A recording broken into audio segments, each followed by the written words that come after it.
TNKR Media.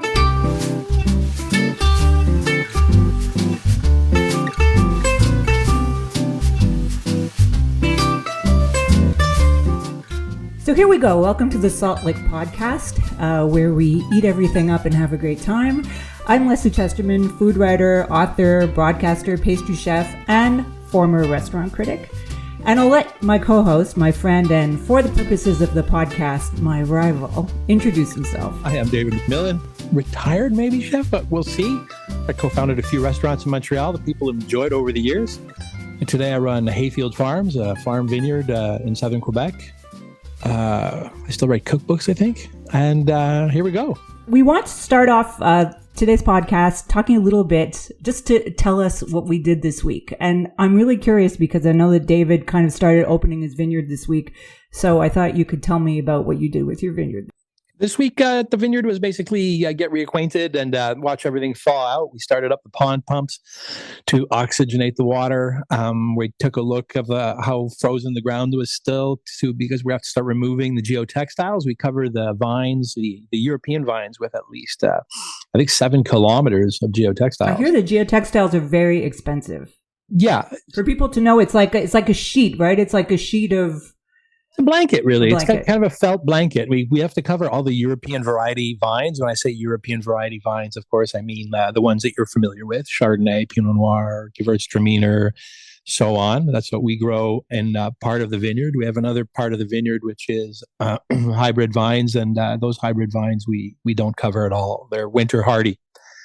So we kind of just assessing the work, taking a look at the equipment, how it weathered inside the barn, if there's raccoons living in anything, and where they've been storing their black walnuts. I noticed there's a flat tire on one of the tractors that needs to be fixed immediately when I get back to the farm Thursday morning. And we got a little bit of a cold snap. I thought we were going to start on Wednesday, but it looks like we're going to start next week. I checked with the Ukrainians. I have some Ukrainian friends that come and work on the vineyard 3 or 4 mornings a week. And then I have a full-time employee, Emerson, who's basically going to start pruning the hybrids. And I think we'll be on our way. They will be, every task in the vineyard is a long task. But you just leave it all dormant from December to now? Yeah, well, we have to have the geotextiles on by November 1st, generally. November 11th, you're playing with fire. You could have a snowstorm. You could have a windstorm. The weather is...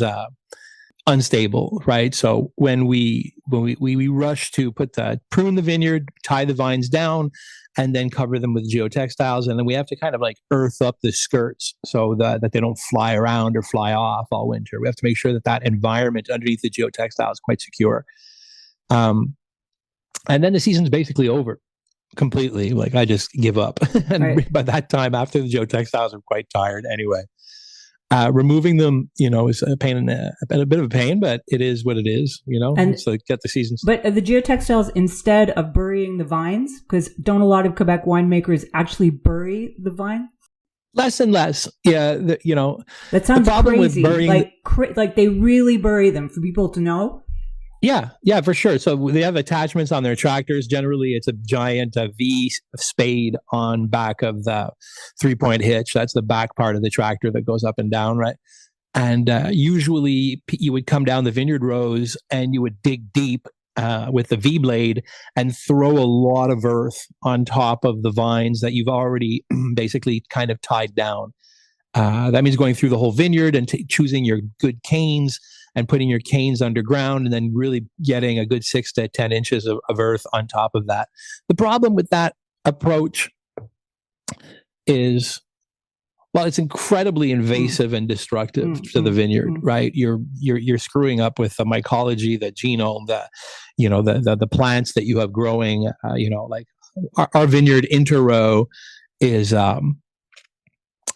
clover and grass and different grasses and different weeds, and that soil structure retains water, and we have an enormous amount of earthworms per square meter, and I just don't see that as being part of regenerative organic agriculture at all. So I prefer to just keep the undervine, basically the 12 inches underneath the vines clear with separate equipment, and then we leave the middle row kind of free.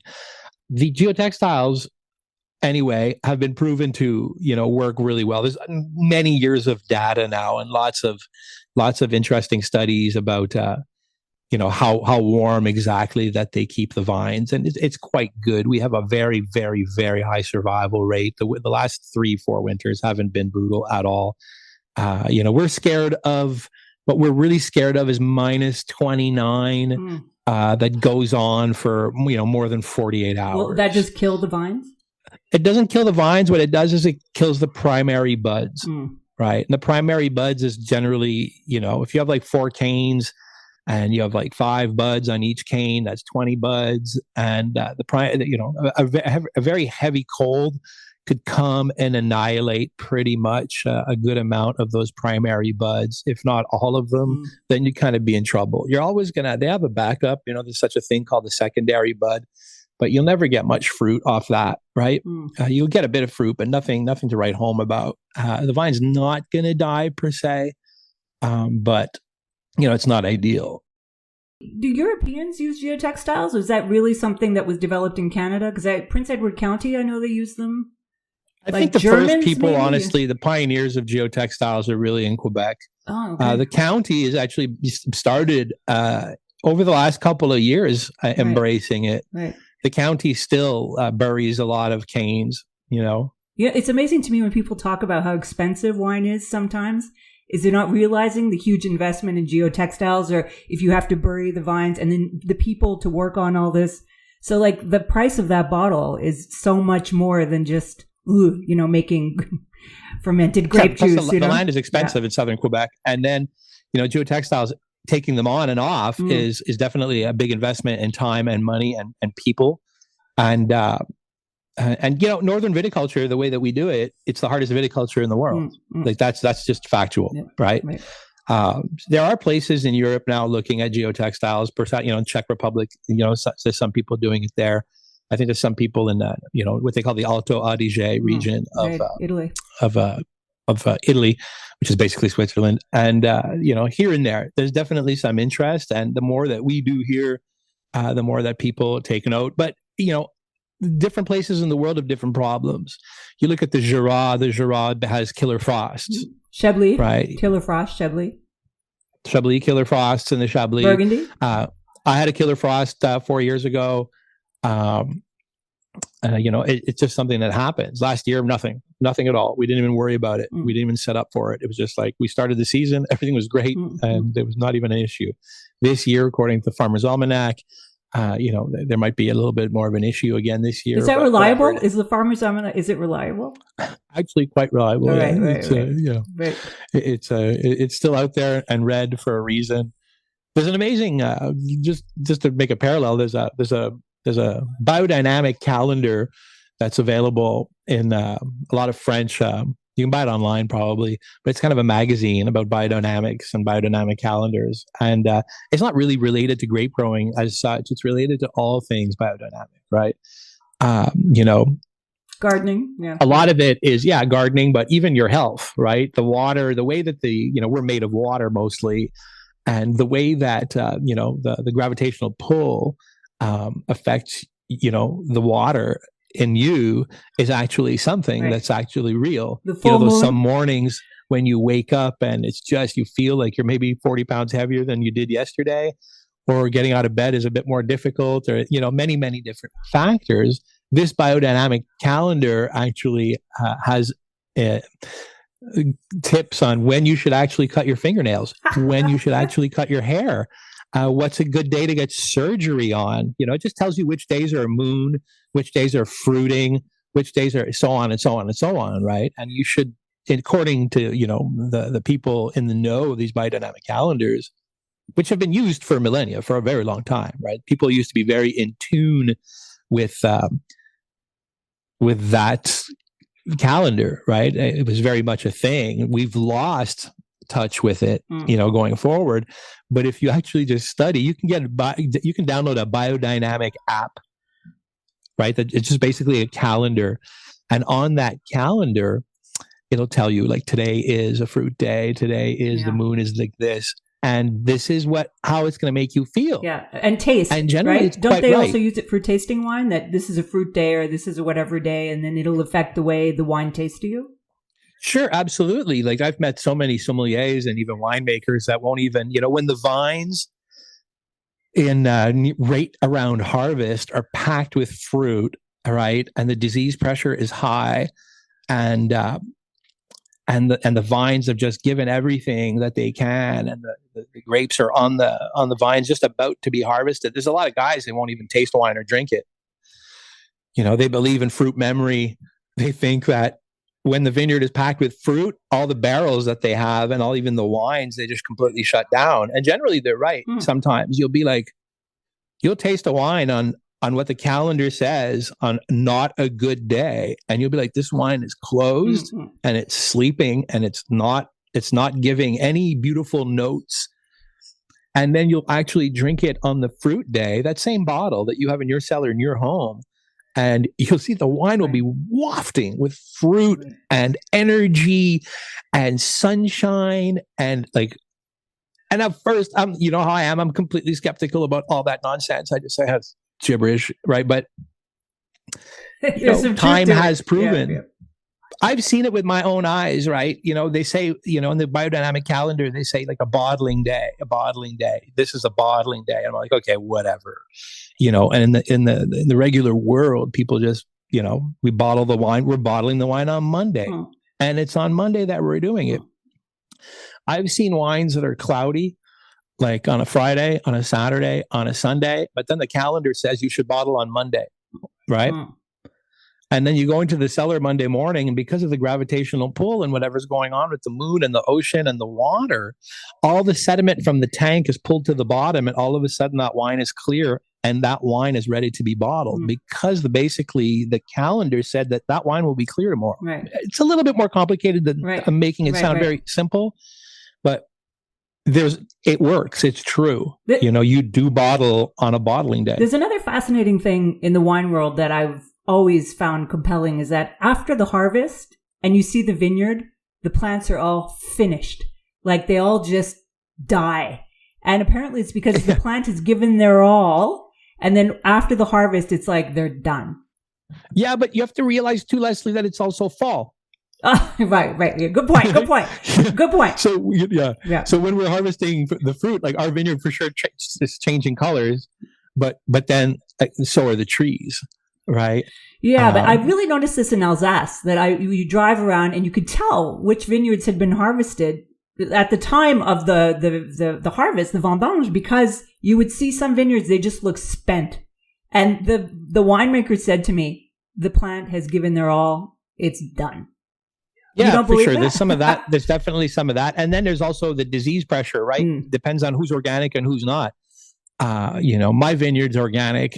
A couple of my colleagues as well. And when it comes time to harvest, the mildew's there. The vineyard's taken a beating, right? The bugs have eaten the leaves, and some of them have started to fall off. And but the grape's still intact and beautiful. But then I'll go to let's say a non-organic vineyard, and their canopy is green as green gets. And there's no bug damage, and there's no apparent mildew, downy, or powdery. And you're like, shit, that's kind of cool, right? Then it's like, I kind of maybe don't want to be organic, because this looks way healthier. The vines look way happier than mine. Right. But that's just like, I want to work in the vineyard barefoot, right? And I don't want to worry about washing my hands constantly, or breathing in, or touching my eyes after I touch the vines, or because we spend an inordinate amount of time in there, right? So I just wouldn't feel. My children run through there, right? There's birds in there. There's all kinds of stuff. I just wouldn't. I wouldn't love to spray nefarious things. I always tell people, buy organic wine not just for yourself, buy it for the winemaker. The winemaker is working, and I met a lot of winemakers in Europe who told me that their fathers have died of cancer. Yeah, for sure. And I think do it for them. Is support them in this, and the climate, and winemakers say, I didn't see any birds in this vineyard when I was a kid, and now I do. And, a lot of things change. Yeah. What I'm the most worried about when it comes to, let's say, vineyard work, and that is like in spray regimen that they call, is basically removing the grass with chemicals, right? So we're always one of the biggest jobs that we have in the vineyard is keeping that area underneath the vine clear of weeds. It's not so much of a big problem with the hybrid vines because the hybrid vines are so vigorous that we don't really have to worry about that so much. But when it comes to the vinifera and rain and water, we have to spend an enormous amount of time removing any growth from around the root system. Wait, can you describe the difference between vinifera and what you're saying, hybrids? Can you just explain that a bit? So vinifera are all the grapes that we love, the classic European Chardonnay, varieties like Pinot Noir, Chardonnay, Merlot, Cabernet, all that stuff, right? And then hybrid vines are basically with, they're rustic. There'll be peewee vines and then hybrid vines. And hybrid vines are a little bit more almost of a North American. There are some French hybrids for sure. We'll remember one called Céval. We know Céval well. Céval actually is from the Jura. Sèvres, Dr. Sèvres and Dr. Villard did a lot of their experiments in that area, southern Burgundy and the Jura. So there's French hybrid vines, but those are still kind of sensitive to the cold. They have to be covered with blankets, still. We're here in Quebec, Frontenac. Would that fall in that category? Yeah, so Frontenac, Itasca, there's a whole bunch of vines out of Cornell University that were, kind of developed by a hybridizer called Elmer Swenson. So we'll see those wines sometimes called Louise Swenson, Adelmina, and so forth. I think he probably developed 30, 40 cultivars in his career. We use maybe 10 or 15, I believe. And you use them because they're for this climate? They're less sensitive to cold? They're great. You can grow them on a high trellis. They produce vigorously. They're not prone to many diseases, and they survive minus 35. Right. University Cold Climate Viticulture, Minnesota. University of Minnesota Cold Climate Viticulture program has produced a pretty good amount of vines as well. And I always get mixed up with Cornell and Minnesota and who made what, right? But generally, in my opinion, the best ones are Marquette is the best hybrid for red wine, by far. Very, very interesting. And I think we're only scratching the surface on what that grape can do. There's some Pinot Noir in its genetics and other things, but Marquette, it can definitely make a very interesting red wine. I've tasted very old ones and, very interesting. So that'd be a red grape. Then, of course, there's Petit Perle. I don't know yet. The verdict's still out on that, but it's cool. I really love the whites. I love Adelmina. I really love Saint-Pepin. Saint-Pepin is for me. I've tasted things out of Pigeon Hill Winery, small bottlings or super ripe bottlings of Saint-Pepin, which I'd say would rival Chardonnay any day of the week. Gorgeous wines. And then there's Itasca, which is a big thing right now coming up. We're going to start seeing Itasca wines this year. And for sure, there's a lot of Frontenac Blanc, Frontenac Gris, and Frontenac Red planted in Quebec. I'll say this, unfortunately. The wines are very difficult. The acidity level, the actual acidity of the grape is very, very high. So the winemaker basically has to, push that grape to be as ripe as possible and then employ a lot of, I don't want to say winemaking tricks, but just winemaking know-how on how to, make that wine palatable. Or blend it, use it in a blend? I mean, is that the way you want to use it? Yeah, you have to blend it out. You might not want to mix it with other things, but there's always this issue that you're trying to hide acidity or diminish acidity because it can be quite bracing. On a less ripe year, some of the wines are just for me, at least undrinkable. But it does grow very well and produces an enormous amount of fruit. So I understand, right, why people want to grow it, right? But I don't super understand why people, want to drink it or sell it. So that's that. It's funny. Yeah. So that's what we're doing at the farm right now. All that nonsense. Is it going to be a good year? It's going to be a great year. You can't say that. What does the Farmer's Almanac say? I've never touched wood more. Right, it does, but you don't believe anything. All it takes is one midnight frost. It takes a 4 a.m. frost to end the year. And your optimism, yeah. You throw the farmer's almanac out the window. Well, the sad thing is even when we get a big frost like that, we still have to maintain the vines, right? We still have to bring everything up into the trellis. We still have to weed. We still have to prune. We still have to, practice hygiene. You just don't stop, right? You still have to spray for mildew. You have to keep the vines in healthy shape, even if you get completely frosted out, right? Which is, it's weird because you're working for nothing. This time of year is a lot like anybody who's opening their garden, anybody who's an obsessive gardener. Winemakers are gardeners, that's another thing I learned from visiting a lot of vineyards I was once talking to a very famous winemaker about how he prunes a rose bush because he had a beautiful rose bush at the entrance of his shed. And I said, how did you do that? And he said, I understand the energy of a plant, So there's so many parallels between people who are gardening and anybody who has a vineyard. But the same, the vine is the least interesting thing on the property. We have plum trees, pear trees. I have two cassis bushes. I have a few gooseberry, bushes. I have different plum trees. I have apples. Again, new varieties, old varieties. And so you have to take care of all that. I think we look at everything that way, right? We're always pruning and, making sure all the plants are healthy. Some stuff like I wish I had more time to spend. I have a beautiful perennial garden beds around the house that are basically ancient, that have been there forever. The guy of rhubarb must be 200 years old, I swear. Like it's been in the spot near the house, and it's been there since that house was built, and that house is ancient. And do you ever cover your rhubarb? Do you ever force it? Like, do you ever put a bell on top of it to get that kind of to get that kind of more tender pink rhubarb? Yeah, we did that like 4 years ago. We forced a bunch of rhubarb. I think Anne Cecile was in charge of the garden that year, and she was definitely forcing rhubarb for restaurants in Montreal. But I don't really care. I like, I let it rip, and we feed it to the ducks. The ducks really love rhubarb, which makes sense. The duck with rhubarb sauce is quite delicious, but especially if the duck ate rhubarb. When you're watching the ducks go through the yard, and what they love to eat makes the most sense to what to cook them with. Do they like oranges? Do they like cherries? They don't. They don't like oranges. Maybe they do where oranges grow. Right.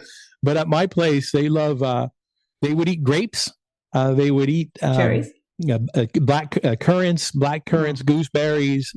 They always be hacking around the plum tree, right? So all of those things, right, totally makes sense with ducks, right? Exactly. And they'd always be hacking at the cabbage too. Like sometimes they get in through I have a little fence there, not to let them in the vegetable garden, but they go in the vegetable garden. They start hacking away at the cabbages, and not so much the hot peppers. Right? See? There you go. Yeah. So duck with hot peppers might not be so great. Szechuan duck, maybe not.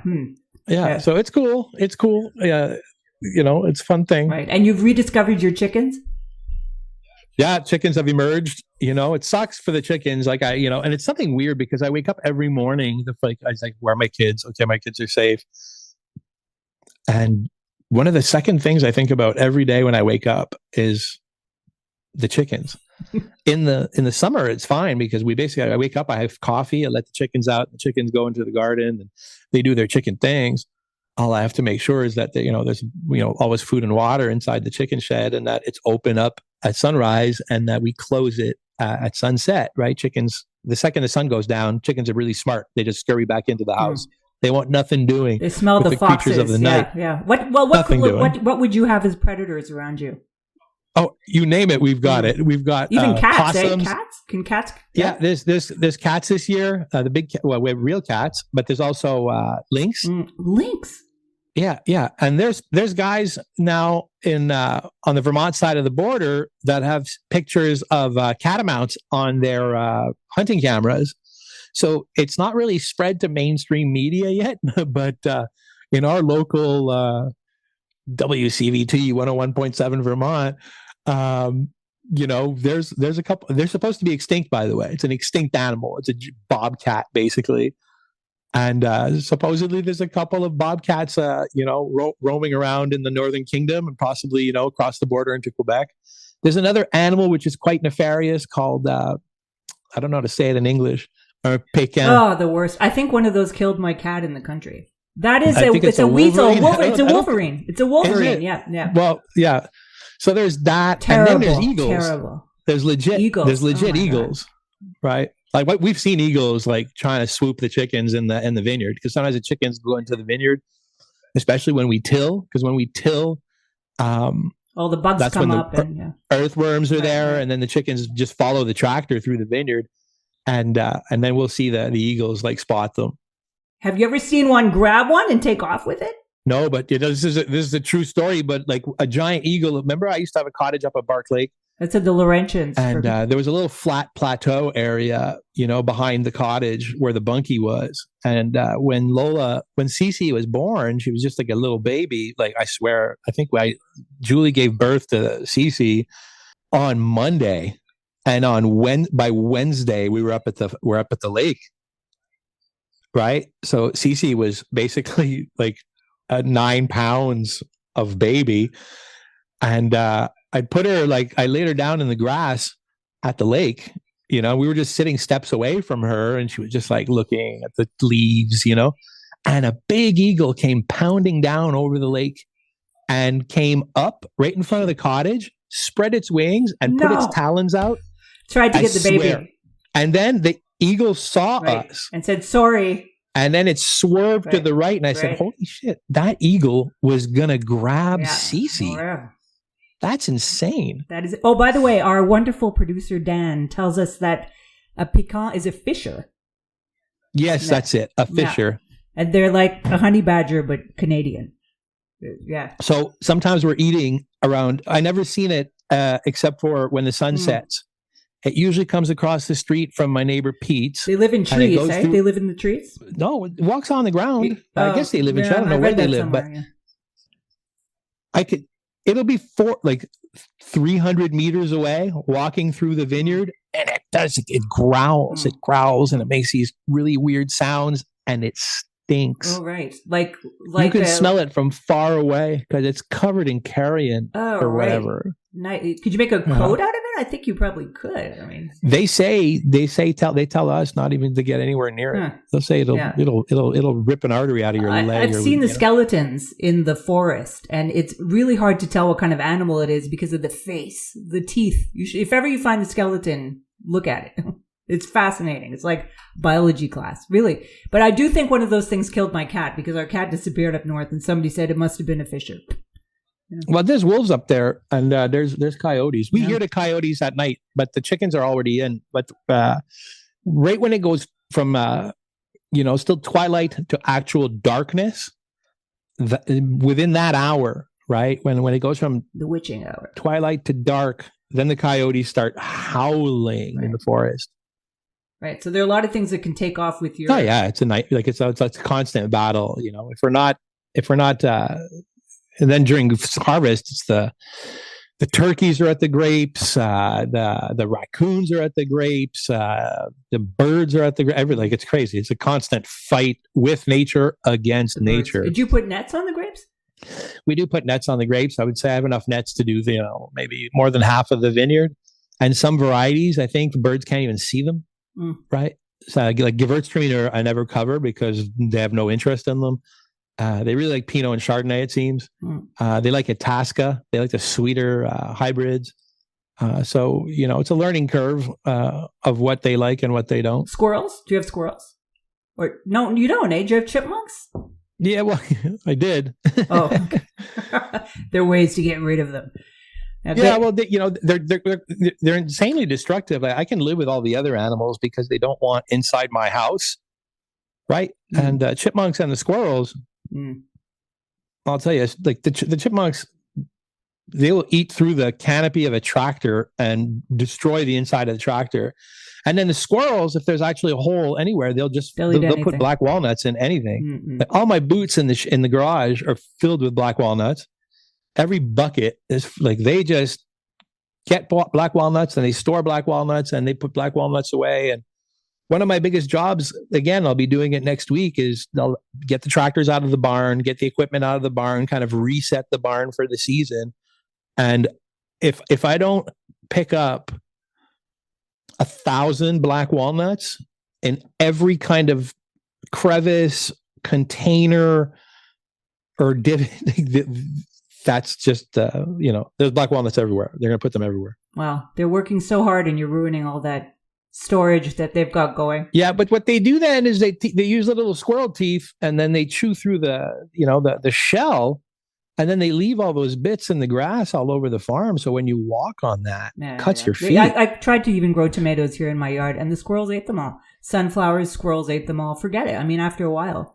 Here in Montreal, we have a lot of squirrels. In the city, we're overwhelmed with squirrels.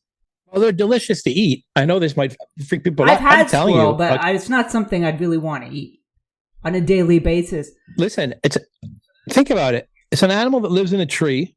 Yeah. Okay. It eats fruit and nuts. Well, and garbage. Barely. Yeah. If there's garbage, I wouldn't eat a city squirrel. Okay. A country Just squirrel. Like I wouldn't eat a city pigeon. I heard in South Carolina that you have to be careful with eating squirrel, because if you eat one that lived in a pine tree, they'll taste like pine sol.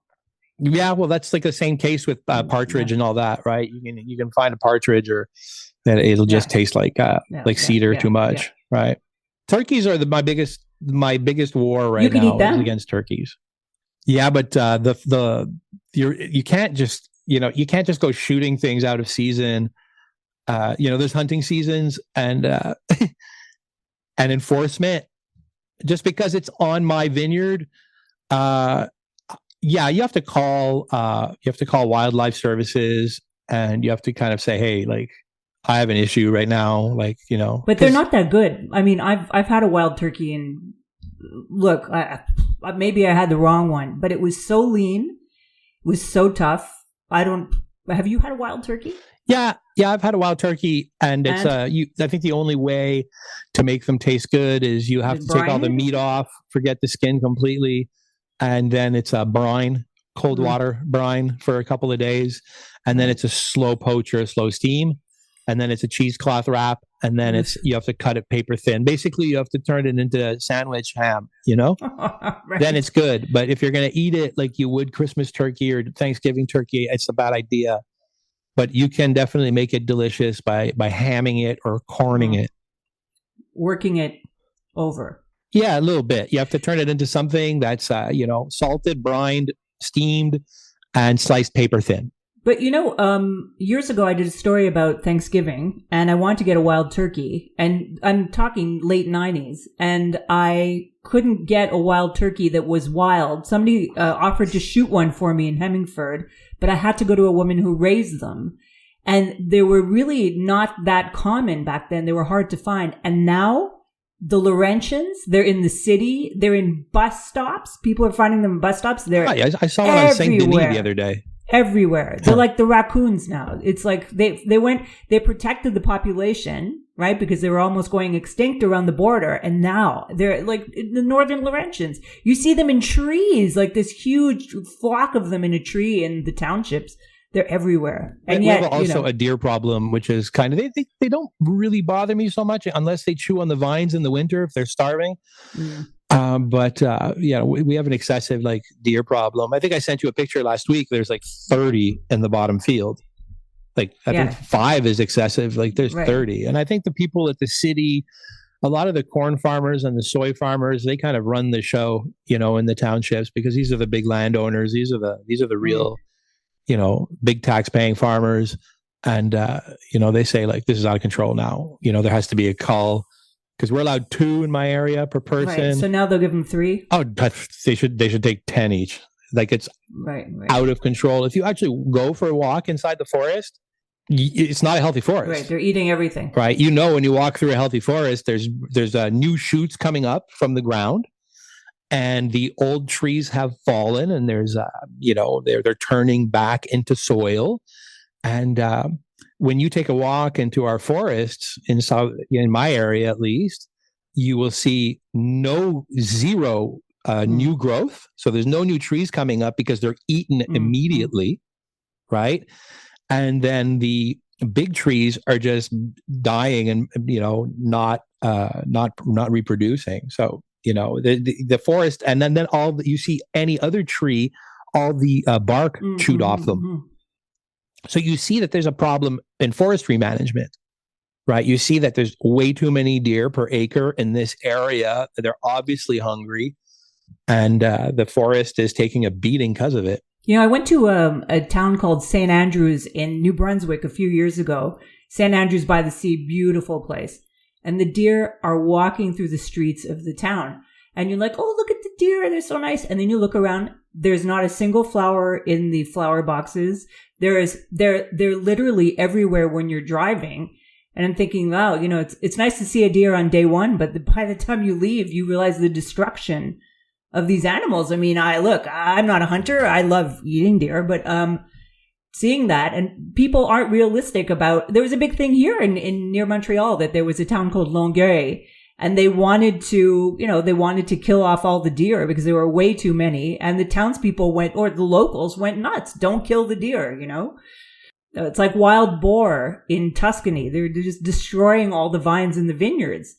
They're destroying tons of things, but they're not cute like the deer, so nobody has any problem. And they are delicious, so that's an advantage. But, it's a big problem here. And a lot of people feed them in the Laurentians. You see a lot of people buying huge bags of carrots or hay bales, and they're feeding the deer.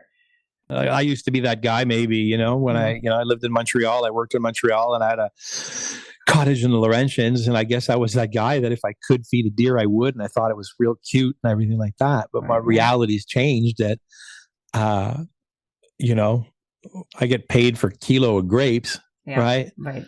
And my relationship with the wildlife that comes into the vineyard is not one of a city dweller anymore. Yeah. I just see them as, taking, having a hand in my pocket, and I just go, well, this isn't the hugest vineyard. I said, but I'm constantly being, assaulted by all of these issues. I'll take some of it, but I think like 60 turkeys at the bottom of the vineyard is too much, right?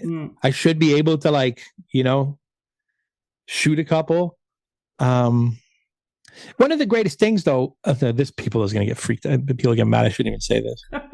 Go on. So, a winemaker in Prince Edward County once explained to me, we're talking about permaculture. The permaculture is so green and fun and diversification of the vineyard with it, And so my friend tells me, he goes, oh yeah, so you know what you got to do if you got a problem with raccoons. I go, okay, yeah, what? He goes, you shoot 3 raccoons. And then you take your ladder and you go up into the tallest tree into the hedgerow near the vineyard, and with a 6-inch nail, oh no, you nail the dead raccoons around 8 feet up in the tree. Yeah, you're like Vlad the Impaler of the vineyard. And then I go, and what does that do? And he goes, well, the thing is when they start rotting, right? God, the smell. Then all the coyotes come. Oh, God. Then he goes, boom, permaculture. Oh. And I go, he's kind of right? So the rotting, you have a raccoon problem. You put 3 raccoons in the tree. The raccoons start to rot. Then you have now many coyotes, and there's no more raccoons, and coyotes don't eat grapes. It is logical. Right? It is logical. So it is permaculture to a point. Yeah. But some people. What about can't you also buy wolf urine to keep away deer? Oh, let me tell you my wolf urine story. So yeah. Wait, can't you pee? It doesn't also work with your pee? Not your specific pee, but I mean, one of the tricks is they hate traditional Irish spring soap. Oh, who doesn't? Right. They have good taste. Yeah, but what's also funny in the townships is you'll never see traditional Irish spring soap in the city. Mm-hmm. But every store in the townships you can buy like 12 packs of Irish spring soap. So on the vineyard post, we just jam the soaps on. Right. Oh. Right. So whenever it rains, the soap melts a little bit, and it smells like Irish Spring in the bottom of my vineyard, and it does dissuade a fair amount of animals. Like the deer hate it; they won't even go near it. Yeah. Who discovered that? Old winemakers around. It's like lore. It's not written anywhere, but it's information that goes around from farmer to farmer. Right. I bought when I started having problems with deer. I was told by someone, he goes, "Oh, you can buy like wolf urine or coyote urine at sale, the store, at the hunting store." I was like, "Oh, cool," and I was kind of freaked out, right? And it was the first time that I'd lost a little bit of fruit, and I had to act right away. So I went to sale and I bought like 4 liters, of wolf urine. It comes in a spray bottle, much like Windex does, right? And but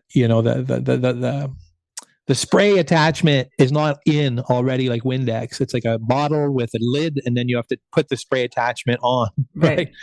So I'm down in the vineyard in the ATV, and I'm getting ready to spray some coyote urine on everything. And as I open the bottle, I basically drop the bottle. When you drop a full bottle right on the ground, right? It just sprayed my face. So my hair, my eyes, my shirt, it was in my nose and my mouth. Nice. Coyote urine.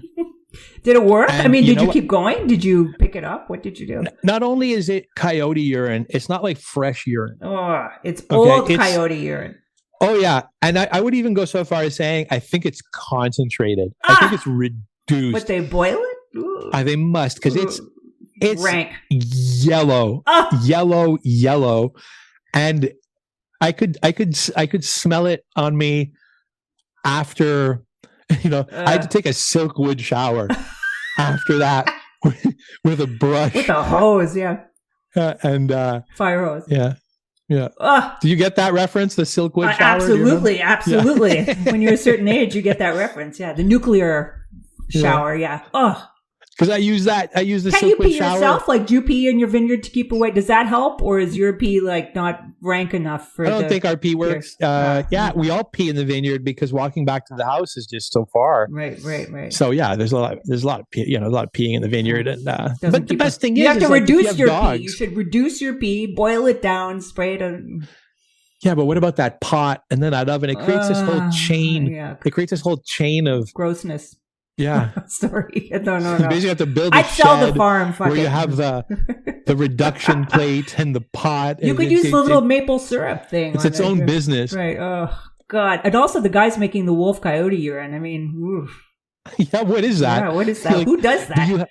Do you have a barn or a hangar full of wolves and coyotes? And you're, right. And how are you getting the coyotes to... We should look into that.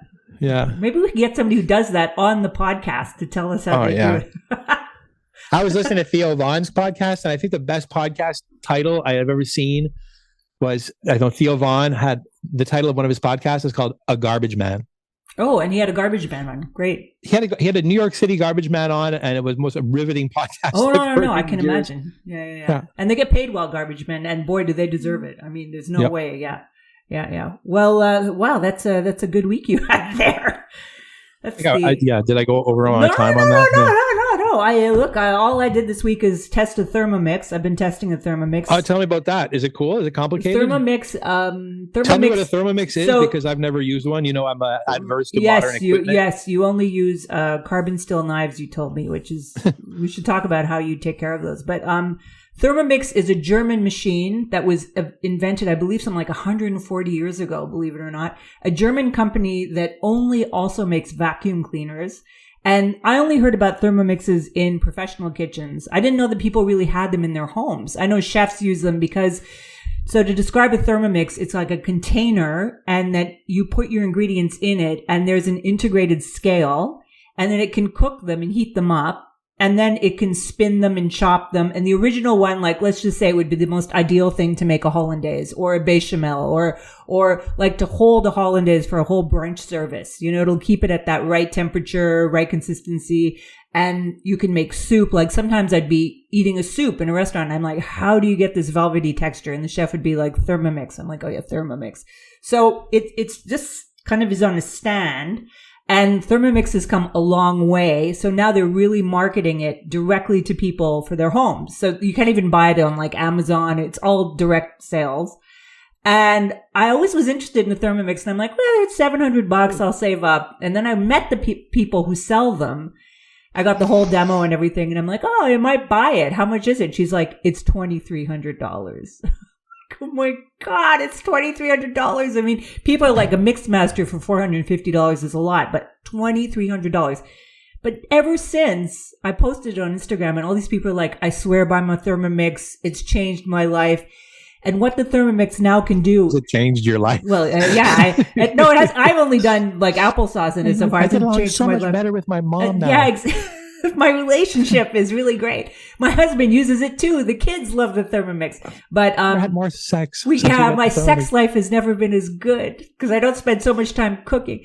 And so it connects to Bluetooth, and you can get thousands of recipes, and they come in this little square, this little screen, and it'll say, put 700 grams of carrots, put 200 grams of onions, and then you just put them all in there, and it measures them, put the lid on, and then it turns, and it cuts them, and then it sautés them, right? Add 2 liters of stock, okay? It adds 2 liters of stock. There's blades in there? There are blades in there, right? And the blades, if they go in one direction, they chop, and in the other direction, they just turn.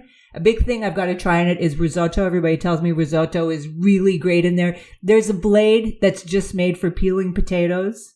But like by the time I would figure out which blade and how to put it in, I could have peeled all the potatoes myself, you know? And but really there are people who make everything in it. Like you can't roast a chicken in it, but you can make cookies in it. I've made brioche in it. But like already I have so many complaints, and one of them is you can't see what's going on. So it's like turning for 7 minutes, let's say making the brioche, and then you open it up and you're like, there's a big hunk of butter that's not in there. You can't see what's going on, you know? I like seeing what's going on. So anyway, I'm going to test it out for a month, and I'll give you some feedback. Let's go radio silent when it's time to give it back. Yeah. No, change your email. I signed a contract. I had to sign a contract. It's $2,300. But but really, I forget a company made me do that once. I think they gave me like an induction plate. This is quite amazing, and it's German. And this little bell goes off when things are done. It's like, and then it opens up, and then you're like, ooh, But I think it's for other people who are great cooks. Like a lot of chefs use them, I think, basically for things like soups and sauces. But I also think it's really good for people who can't cook. I remember the first person that got one back in the day that I knew was Martin, and they said they only used it for one thing. Bechamel was the foie gras sauce. Oh, right. They made some poutine foie gras sauce for their poutine. Yeah, right. Which is kind of neat. It's like a basically emulsified beige foie gras sauce that was cooked, but also velvety. And but apart from that, you can actually grind flour. Like you can get wheat and make your own flour with it. So a lot of people, yeah, but that's but you know why? If you're doing that, I know. If you're doing that, I know. Weird. Look, I would never do that. But there are people who. I see the people who buy the mini meals. They do these little videos on Instagram, and I'm like, maybe the sauerbraten thing now. It's the sourdough. It's gone a little bit too far. When you're grinding, but what if you're growing the wheat and then you grind it? You know, like if it's all that, forget it. Like, but the thing is with the Thermomix is that. And like I'm saying, I didn't get it for free, so I'm not endorsing it because I'm still testing it. But a lot of people who are gluten-free buy grains to make their own flour from the grains. Because actually, and that's kind of worth it because a lot of those flours are very expensive and they don't last very long. So if you want to get into doing that kind of thing for yourself, but I am like, even the fact that you have chickens for your eggs is too much effort for me. I mean, I'm very happy to buy my eggs. Although you're in the country, so it's different. If I lived in the country, I might get chickens, but I'm not going to have chickens in the city. I'm never going to have chickens in my garage.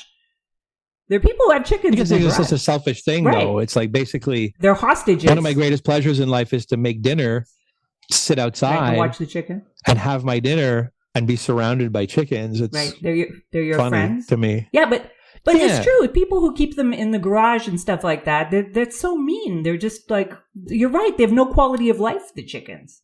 I just do it for the bucolic nature of it. Right. Another thing, I've been doing this, speaking of bucolic nature, I've also been testing Meghan Markle recipes for a radio show I'm doing. And which will lead us to what we're going to talk about next, which are kind of headlines, news stories, a little loose. We're going to talk about that next. And we should start by talking about Meghan Markle. It's my favorite thing right now. I can't stop watching that. I've wasted hours watching it. I've only watched 4 episodes. I couldn't get beyond that. I've not even watched an episode. I just like the remakes on Instagram of people like knocking her off and laughing at her. You haven't even watched an episode? You're just watching the clips? Yeah. That's good enough. The clips are hilarious. Well, we'll talk about that in a minute. We're just going to take a break now. But when we get back, let's keep up and talk about we can't call her Meghan Markle, by the way. The Duchess of Sussex. It's Meghan Sussex. Okay, we'll talk about Meghan when we get back.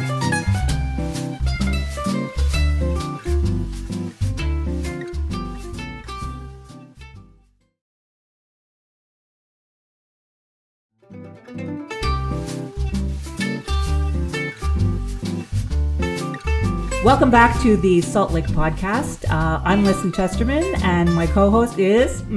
David McMillan, here I am. Thank you. So we were talking about, we left off talking a little bit about Meghan Markle, and I know everybody for the past, God knows how many years, have been ganging up on poor Meghan, and I don't like to see people...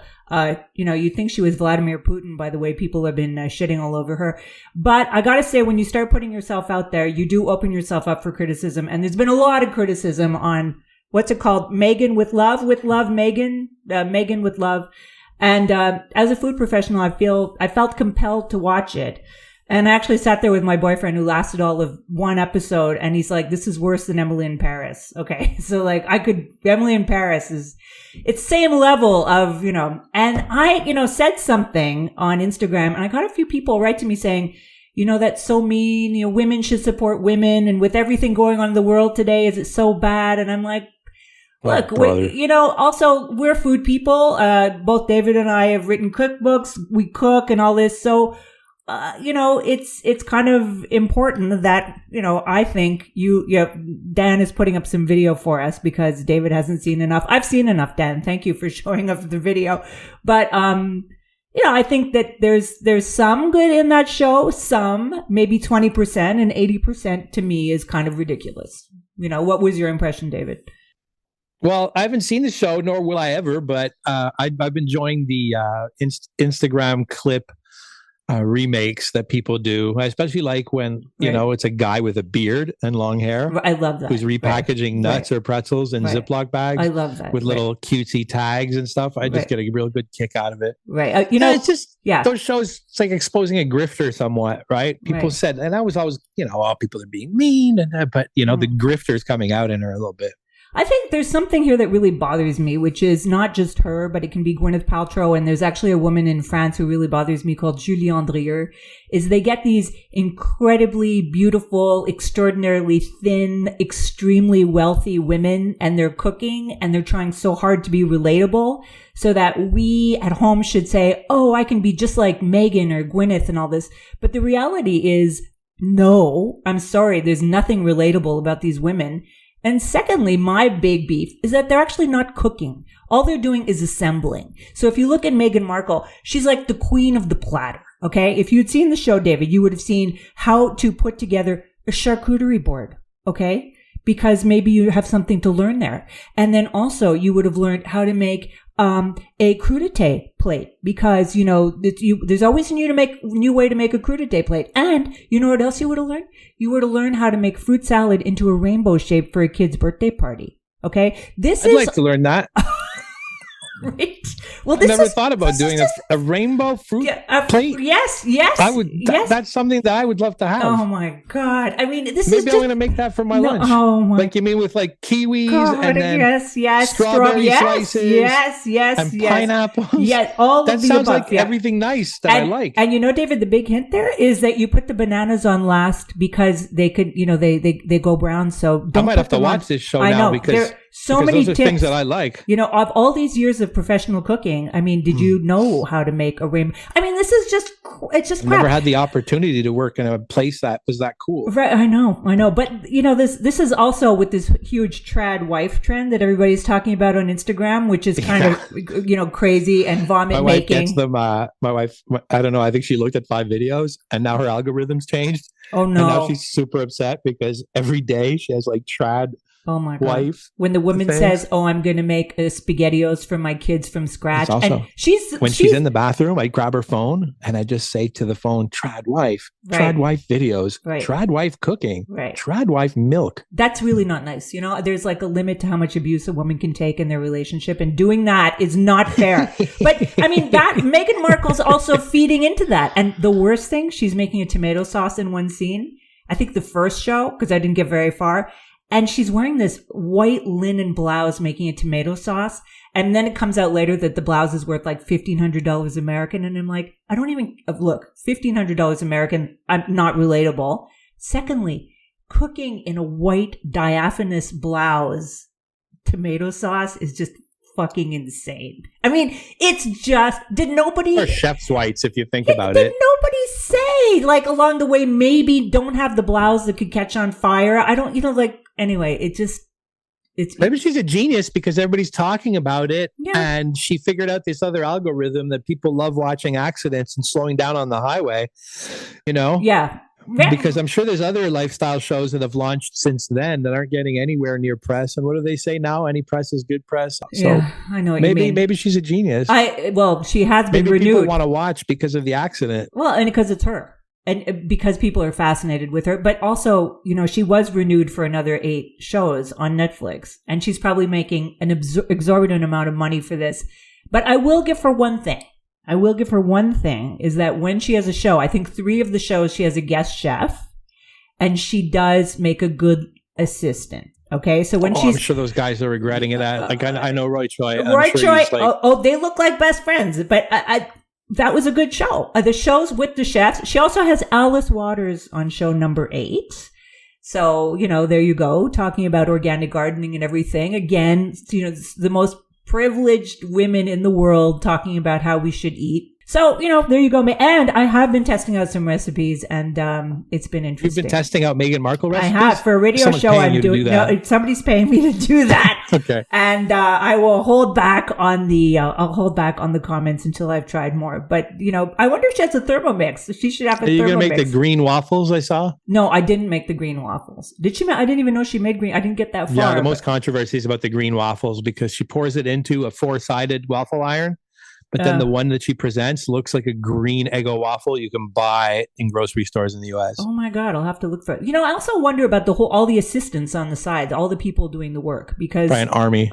Yeah, there's no way that she's coming up developing those recipes. Just no way. But anyway, we'll keep that. But there are other more interesting news topics. All right. And now the first one that hit me yesterday was this headline out of the States that says 40% of Washington, D.C. restaurants are set to close in 2025, according to a survey. And, I don't know about Washington with so many things going on there, but I was just wondering for us, our perspective here about post-pandemic, what you think restaurants, everybody thought that during the pandemic and post-pandemic, right after the pandemic, all these restaurants would close. The reality is restaurants are hurting, I think, mostly from staffing. But I go to a lot of restaurants that are packed. I still have a hard time getting a reservation in a lot of restaurants. I haven't seen that many restaurants close, but I also want to ask you about the fact that during the pandemic, and that's not just here in Montreal, but in the States too, all over Canada, restaurants got loans from the government. So what was that deal all like? When did you have to pay them back? Was there any money that you didn't have to pay back? How did that work? I wasn't super, I should have studied this a little bit more for this question, but no, I don't. But what happened to you? What happened to you? Allison, my ex-partner took care of all of that. I remember that, Joe Beef, of course, was on, well managed by her. And I believe it to have been on, we were lucky, let's say, to be a popular restaurant. They're still a popular restaurant. And to be on sound footing. Sure, it wasn't ideal. And from what I believe, I remember like our bits and pieces of conversations that we had, about managing that difficult time. But I forget that she'd taken a bit of money just to basically help the staff out, from what I recall, right? It was basically that stuff. But as far as like, shutting down the restaurants and, there was not much debt incurred from what I understand at that point. I know that other restaurants, though, that weren't on solid footing, like really struggled. But a lot of people had to make deals with their landlords. A lot of people shut down. Some people took the money and spent it on vacations and furniture. Like I remember it was weird. I'd heard all these stories. And they have to pay it back now. Yeah. That's the case. Right. I want to ask you though about, you really started a big thing during the pandemic, which was getting people to sell wine, which actually you kind of changed the law by what you were doing, which was you wanted the government to let you sell bottles of wine. And yeah, well, we started with an act of civil disobedience that I believe in a lot. I believe that, sometimes the government moves at a snail's pace and has trouble turning the ship around in the ocean. I believe that sometimes it's time for civil disobedience, as long as, it doesn't hurt anybody or anything like that. But yeah, so many of the restaurants, we're sitting on wine inventories, because you went from like not being open to being closed. And, I think in our case at that time, there was a large wine inventory in all the restaurants. When I say a large inventory, not compared to a ridiculous restaurant, but there's definitely, $500,000, bottles of wine down there. And it's illegal. It was illegal at that time for you to, come to the restaurant and buy a bottle of wine, right? I thought that was ridiculous. That law should have been, changed or modified or adapted immediately, quickly. It made sense to do it. I think we went on a social media campaign and really just like nailed people. And of course, Paul Arcand and other people in the news picked up the story. And listen, we weren't asking for much. It was just like repeal the law, make it make sense. Don't turn me. I'm going to do this one way or the other. Okay. We have to sell food outside the door in boxes, right? We're going to do the best that we can to do that. Okay. But don't make me into a criminal when I'm also selling a bottle of wine to a customer with the meal that they took. Weren't you allowed though to sell wine if they bought food? Yeah, but it was weird. I think it was like a bottle. Right. And it had to be a complete meal. And the regulation around the law of what they call the repas complet, complete meal, was it couldn't be a bag of popcorn. Yeah. Well, that's what they turned it into. Back then, it had to be like a salad with protein or a cheese plate. Basically, it had to be like a protein meal. Right. Right. You couldn't just sell a cookie. But eventually they repealed it all the way back to like we could sell a cookie and 12 bottles of wine. Right. But then there was, the wines that we were selling couldn't be on the wine list of the restaurant. Right. So, if you ate in the restaurant and a $10 bottle of wine, let's say that we mark up to $30 would be that $30. So if somebody wanted 2 bottles of that wine, we'd have to sell it to them at $30 a bottle. But that didn't make sense because they're actually $10 bottles of wine. You see, so I'm not going to sell $60 of wine for $20 for takeout. Right. And I'll do that in the restaurant. Right. And for people who don't know, if you're listening from outside of Montreal and you don't know how this works a little bit, is that in Montreal, all the liquor sales in restaurants are controlled by the government and the not the SAQ. It's by the gambling ministry. The gaming commission, basically. Right. So in Montreal, there's not even a corketry that you could have here. So let's say you're in Toronto or New York and you want to bring a bottle of wine and you say, do you have a corkage fee? They can say, yeah, for $50 you can drink your own wine. In Montreal, that's absolutely illegal. You can't do that. But in Montreal, we do have bring your own wine restaurants. One of the worst nights of my life in the restaurant business, to be honest, and I still think about it like monthly, is because I love Geddy Lee, and I just recently read the book about his childhood and his mother and so much. And Geddy Lee is well known as being like an iconic wine collector for decades. He's famous in the world of wine collecting and drinking. And he came to the restaurant one night, and I guess he's been used to bringing his collection to wine restaurants in Toronto, or wherever the hell he goes in the world. And I had to say, he had brought a couple of bottles, and I was like, sorry, we can't do it. Oh, no, he brought them. It's illegal. I can lose my liquor license, which I found to be ridiculous. There's a lot of government overreach in Quebec in the restaurant business.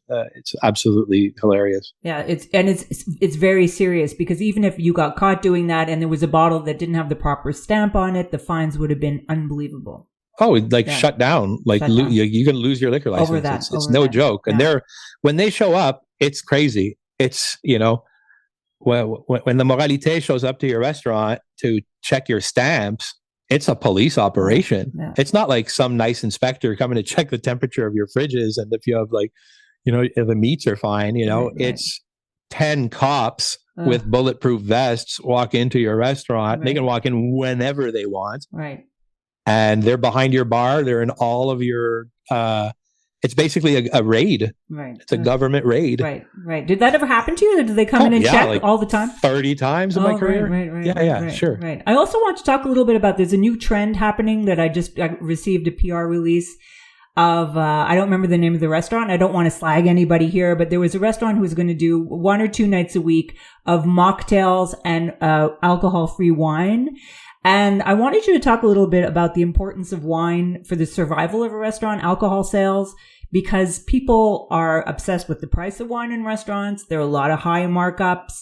But on the other hand, I'm just wondering how a restaurant could really, unless they're raising the prices of their food, having nights with unless you're going to charge a ton of money for alcohol-free wine, and some mocktails are the same price as cocktails. But I was just wondering if you could talk a little bit about the dependence that restaurants have on alcohol to make a profit or to break even or to make money, In a traditional restaurant, right? The traditional restaurant is, you want to sell wine. There's a lot of restaurants that said, commercial, larger restaurants, let's say it's the Baton Rouges of this world and like the Ovieux Duluth of this world. Yeah, and so people know those are big chain restaurants with they're big chain restaurants, and they kind of price their food to make money. Yeah. Right? They're not dependent on alcohol sales because they want to serve a lot of souvlaki or brochettes. Yeah. Right? St. Hubert's doesn't butter their bread with alcohol sales. They'd love it if they could, and they try in vain to do that. But St. Hubert's is a place that makes money off chicken. Okay. Whereas, let's say a more traditional, French style restaurant or European style restaurant has a wine list and a menu. And, in a perfect world, you kind of want, your food bill to be 50-50. That would be the dream, right? If you spent $100, just theoretical number, that 50 of those dollars would be on food and 50 of those dollars were on alcohol. That's a nice number, right? For to do restaurant math on, right? Because one of them requires a lot of labor and skill and people and resources, and you're dealing with perishable inventory. That's food, back of the house. And then the front of the house is making money. Let's say the $50 that I talked about is non-perishable inventory, right? That you bought at the SAQ, and that has a very high markup that took very little time to generate its share of the income, right? So let's say a $50 bottle of wine might have been $15 or $18, right, plus a cocktail maybe for your $50 spent. So, that's been the more profitable side of the evening on the $100 sale would be the $50 of alcohol spent, right? And that the profit on that front of the house, $50 in alcohol spent, is where you'll make a good slice of your profits and permit you to fight again another day and to, grow your restaurant in a healthy manner, right? So the alcohol sales is very important. That being said, these are traditional formats of restaurants, okay? It's a very old game, right? Apéritif, digestif, bouteille de vin, champagne, the menu, yada, yada, yada. We're seeing now, and it's in the news, and I've been talking about this with my friend Julian. He's also been sending me some articles, right? We're looking at, a little bit of the collapse of drinking, Gen X, millennial crowd, Gen Z, not into the booze. Yeah, but into the cocktails. They love the cocktails. Yeah. So we're seeing new restaurants emerge. And the first ones that we're kind of seeing emerge are kind of like in Japan, but then they're also in New York City. We're seeing emerge these restaurants that have very playful food, very, very, very talented kitchen teams doing very playful, Instagrammable, creative food, but with really intense bar programs. Really, really intense. One that comes to mind is Sip and Guzzle. I don't know if you've read about that restaurant. A very talented chef, ex everywhere, basically. Alinea alumni, chef at Alinea. They opened a Sip and Guzzle, which is based on a Japanese concept. But there's one in New York, and it's quite busy. And the cocktails are incredibly beautiful and quite appealing, right? And expensive, and so I is the bet. Food. They must be, no? But people are going for 1 or 2 cocktails. They drink. The new generation drinks quite responsibly. They're not crushing a bottle of champagne, a bottle of white, a bottle of red, and some brown booze and going home. there's just more like, I think, conversationally inclined, responsibly inclined, and drinking a bit less, but higher quality, but less of it. Right. It seems to me. So restaurants, we see trends come, and we've seen trends come and go over the years. And I'm not this might be more akin to our children's generation. I even notice it, let's say, in the patterns of my oldest daughter. They're not big drinkers. As self-destructive as my generation was. They're not. I agree. My kids too. Yeah, they love the craft of a cocktail, but just the one. Yeah. And I appreciate that, and I like it. That's up to them. So we will see restaurants open like this. We will see restaurants open that have that are generating income from the non-alcoholic drinks. Oh, from the non-alcoholic drinks. But do you think they're going to, well, you're right. Because like I said, you can find non-alcoholic wines and cocktails that are the same price as wine, but it's not going to be the big profit, I so much don't believe in that part of the business, right? Like if you're going to say it's a non-alcoholic cocktail, I'm like, so is Pepsi. Right. Orange and juice, ginger ale and orange. So like relax, right? Right. So when they, no disrespect to this company. They put a lot of work into some of them, There's a kombucha proxies thing. Makes what it looks like a bottle of wine, but it's not wine. It's like, I don't know, raspberry juice with fresh grape juice and beets or whatever. And, they try to make an interesting, delicious beverage in a fancy, cool bottle, but it's like $20-something, It's like, I just, I'll have a Pepsi. We're cool. I've had some at 40. Yeah. But maybe that'll turn around. Maybe the next generation after will be like, hey, let's rediscover booze. I mean, the thing is also with alcohol is that there's so many articles these days about how bad it is for you. And, in our generation, there are a lot of articles about how good a glass of red wine was for you. And that you want to live a long time, drink red wine. And now that's all been, kind of debunked. But I don't think kids are not drinking because of kids. I love when I say kids, but not because of that they could get cancer from it. I think apparently they're doing other drugs. I ask my kids about this all the time. They look confused when I ask them this, but, I just don't know if they have the taste for it. I don't know. Is it but wait, it might also be too expensive. That's another thing. If they go out to eat, maybe they just want, some kind of a drink instead of buying a bottle of wine. Maybe they'll come to it later. Maybe we came to it too young, and maybe they're gonna turn to it when they're 28 now instead of 18. Yeah, but I'm just wondering about the bottom line for restaurants is if you stop serving alcohol. Well, it's not about. It doesn't work that way, in my opinion. Okay, it works that if let's say me and you, we build a restaurant, and this is our business plan, right? So we've done our math, right? So we've priced our food accordingly that our food is profitable. Right. We've chosen a space where the rent is maybe lower.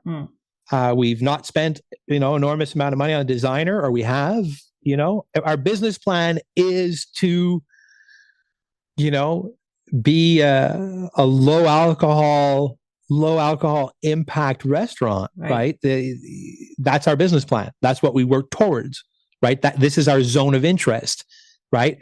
Like, we could also open, a cat necklace store. Right. Some people do. Right. They exist. Right. So in their business plan, like, we're going to figure out how to be able to have a small salary, this amazing collection of cat necklaces and make a go of this. Right. So that's the math behind that. So when you're looking at, it's more like, I'd be worried if Pied de Cochon all of a sudden started like saying, half our wine list now is going to be like, we're moving away from alcohol. Then you're going to go, wow, this is like weird, right? Or when established classical restaurants are trying to reinvent the wheel, or French bistros like L'Express here in Montreal.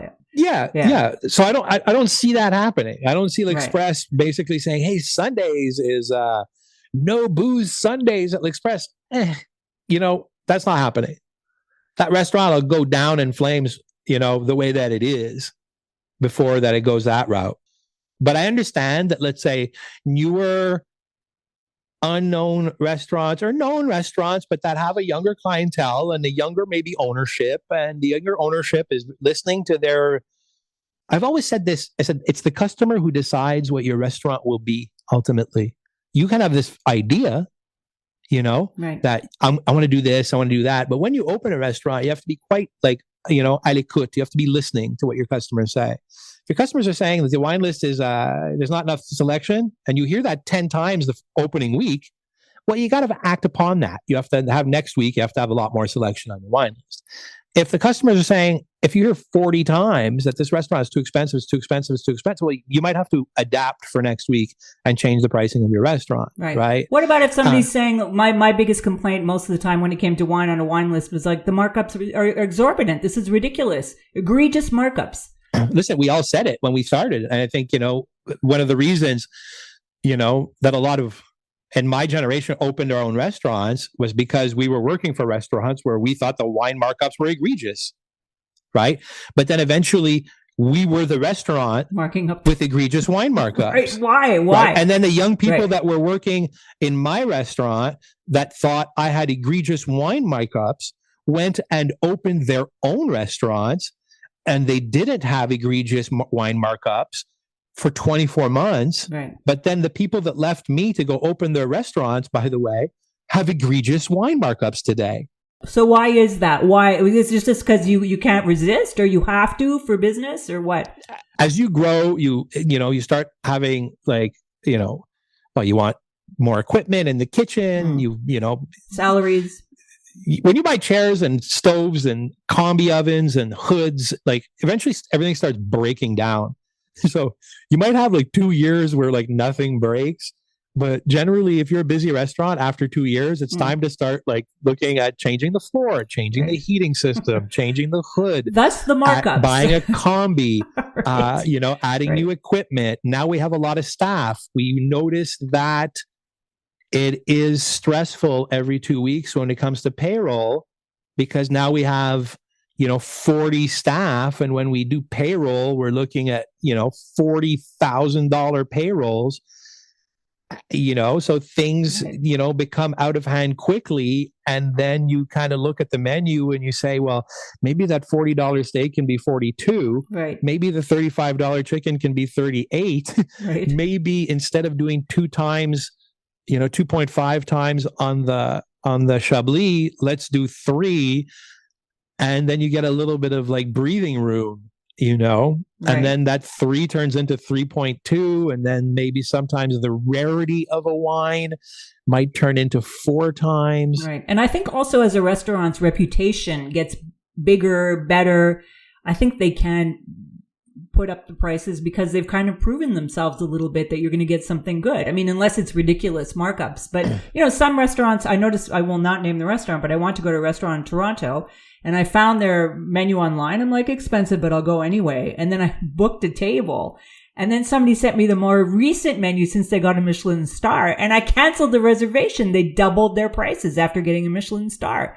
So, I understand that they can get better. There can be some markups. But I mean, I would like to think as a customer, if you love that restaurant and you go back and you see that they've really increased their prices, you may lose a customer that way for sure. Or some people, there's a big attitude now is you're going out to eat. You just better get your credit card ready because you're going to pay what it takes to pay. I've heard so many people when I complain about restaurant prices, because I have a tendency to complain about a lot of things. They turn around and they say to me, hey, you're going out for dinner. You pay. End of conversation, Yeah, well, they're right. I always felt like that. And you know what? I've never really noticed that, I think, when I ran the restaurant that I used to run, it was, it was fairly known as an expensive restaurant, but, people wanted to be there and people knew what they were getting into bed with. Even today, I'm on a fixed budget now. I'm a farmer. Mm-hmm. My favorite restaurant in Montreal is probably the most expensive restaurant in Montreal, but I like to go there, but I kind of cut out every other restaurant. I go to the restaurant now once every 2 months, where before I'd go to a restaurant every week. Yeah, exactly. Go less, pay more. I would rather go often. to this restaurant that I love right now than, 8 times to restaurants that are just okay. I totally agree. Except I got to say, I really do look at the menu and I'm not I'm doing the second, least expensive wine. I'm doing the second least expensive main course, because when the newspaper paid for me to go, I had to really cover the menu. So I didn't really look at prices. I looked at what kind of dishes they were. Would they be good dishes to review? Now I'm like, do they have chicken? I think I want the chicken. Because I feel ill paying $80 for a steak. I can't do it. I just can't. Cheapskate. The cheapskate. You're not one. $80 steak's pretty sweet, though, generally. Yeah, it's probably excellent. I agree. It's probably good. You know what you have to do? You have to find somebody to invite you for dinner. That's the key. Okay, we're on to the next subject, which is back in the same territory. In Quebec this week, our provincial government, last week, I think, or whenever, kind of put out a bill or is working on some laws where people, if they're about no-shows, and no-shows are an international restaurant problem, less so in the States because they can charge people, that they have to put a deposit if they're going to go to a restaurant. I see that almost all the time now when I go to a high-end restaurant in the States. And when you make the reservation, you have to put down $50 or you have to give your credit card number. And now in Quebec, they've finally, restaurateurs have asking this for a long time. Please let us charge for no-shows. And you couldn't do it because you couldn't charge for a service not rendered. Now you can do it, but get this, for people who don't know, $10 a person and only for groups of 5 or more. I mean, it's such a nanny state of overreach, and it's $10. Are you kidding me? $10 is nothing these days. First of all, unfortunately. First of all, restaurants are owned by people that it's their restaurant. Okay, it's their business. It's funny, but there's a bunch of you can get charged for multiple different fees of different businesses that you can't get something at. You get what I'm saying? Well, if you go to the doctor, penalties and fees and all kinds of things. Yeah. Yeah, if you don't go to your doctor's appointment, sometimes they charge you $50. You see what I'm saying? Yeah. But in Quebec, again, there was another report that said that 400,000 appointments were not kept last year in Quebec. And 400,000 appointments. I mean, look, there'd be a lot more if you looked at the number of restaurant no-shows. It's not the same as a doctor's appointment. Of course, doctors make a lot more money than restaurants. But I think this is ridiculous. I think this is not going to make much. $10, first of all, is not a lot for people who don't show up. And what about groups of 2 who don't show up? What about tables of 4? I mean, 2 and 4 are much more common than tables of 6. And I don't know how much this helps restaurants. They have 45 days to, put in suggestions so they can adapt it. But I've only spoken to restaurant owners who say this is a scratch on the surface of this problem. I would just do civil disobedience again. I would just go up and say, no, it's $50. That's what that is. And that, and deal with it. And if the government doesn't agree, they can, fine me. Yeah. There is another side to this, which is, I once had a terrible experience in Napa where I wanted to go to a very famous restaurant and, called, not Heartwood. What's it called? Anyway, it burnt down in St. Helena and the chef is Christopher Costow. And I wanted to go there for dinner. I had to put a $3 Michelin star restaurant, $250 American deposit. The night of the dinner, there was a horrible windstorm and it was a 30-minute drive on a pretty dangerous road. And I called up and I said, look, I really want to come, but I'm really not comfortable driving tonight. It's a terrible windstorm. Branches were coming down. And the girl said, that's okay, but then we'll charge you $250. And so I did it. I got in my car and I drove there. I had to pull over 3 times before I got there. It was so dangerous. And I was a mess when I got there because it was really something. And I just thought, tonight I realized my life is worth $250 because... That's kind of shitty. Yeah. So there are other parts about these no-show things that I think, they can also act like that. They can say, well, okay, don't come. That's fine with us, but we'll charge you. It's dinner. It's not a doctor's appointment. I'm not going for an MRI. Well, when you go see you have to buy tickets to go see a play. Agreed. Right. You want to go see Bob Dylan. It's $500. Yeah. And if you can't go and there's a windstorm, you lose your ticket. That's your problem. Yeah, right. Yeah. So the same thing, right? You should be able to say, you want to go to a nice restaurant, like a very performative restaurant, like in Montreal. It's $300 per person, and you buy your ticket and you go to the restaurant, and if you don't go, you're out $300. Same thing as a concert, same thing as hockey tickets, same thing as everything else. Yeah, I understand that too. I'm just thinking, and what if you are eating? So let's say the night that you're going to your fancy restaurant, you're a little bit sick. Sometimes you're a little bit sick. You're not hungry, whatever. Let's say you have COVID and you call up and you say, look, I have COVID. I can't come. They'd be like, oh, too bad, $50.